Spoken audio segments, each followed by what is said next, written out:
नमस्कार मित्रांनो, कसे आहात? सगळे मस्त मजेत ना?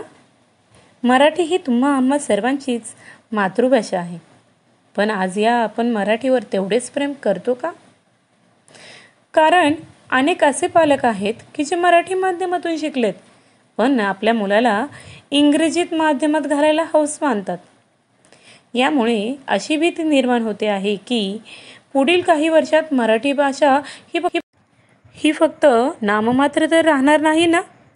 मग याच मराठी भाषेवर प्रेम करायला लावणारी अनेक शब्दांची उत्पत्ती कशी झाली, हे शब्द कसे अस्तित्वात आले, त्यामागचा थोडासा इतिहास आज आपण बोलतो मराठी या पाठातून पाहणार आहोत.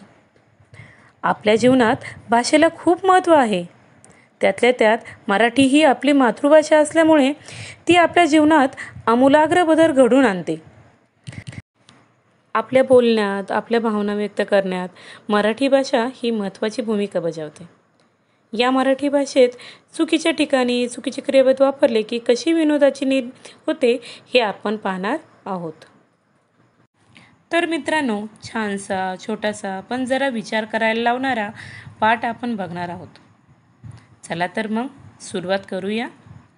पाठ दुसरा, बोलतो मराठी. पाठाच्या लेखिका आहे डॉक्टर नीलिमा गुंडी. मराठीच्या प्राध्यापिका, भाषातज्ज्ञ आणि लेखिका.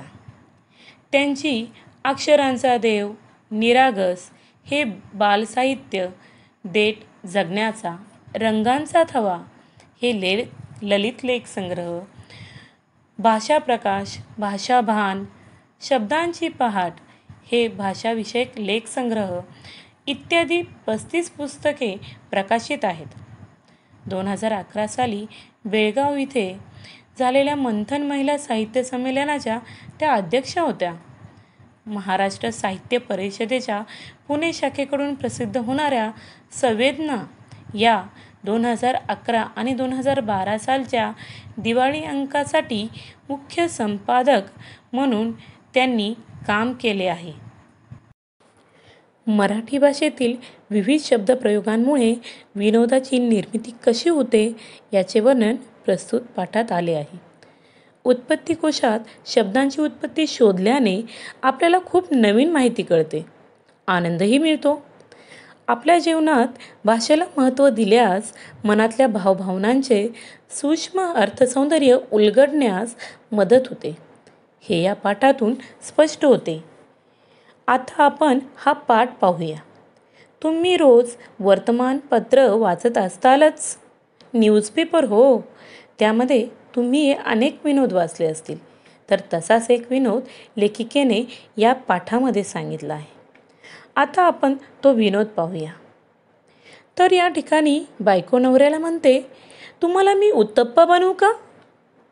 नवरा म्हणतो, नको, मी माणूसच ठीक आहे. आली मोठी जादूगार. आता इथे एक विनोद निर्माण झाला आहे. बायकोला म्हणायचं असतं की तुम्हाला नाश्त्याला म्हणजे जेवायला उत्तप्पा बनवून देऊ का?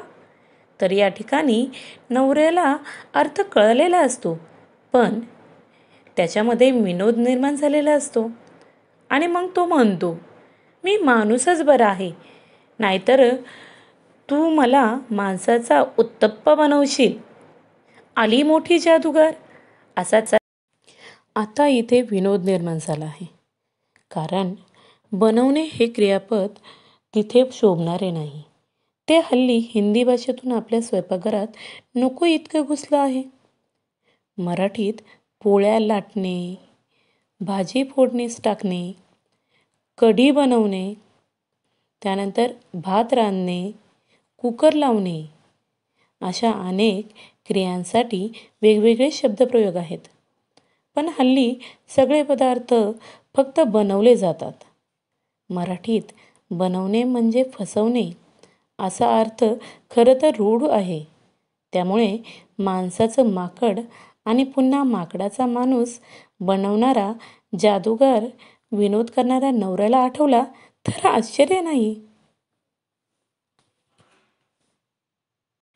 मराठी ढंगाचे शब्दप्रयोग ही आपल्या भाषेची श्रीमंती आहे.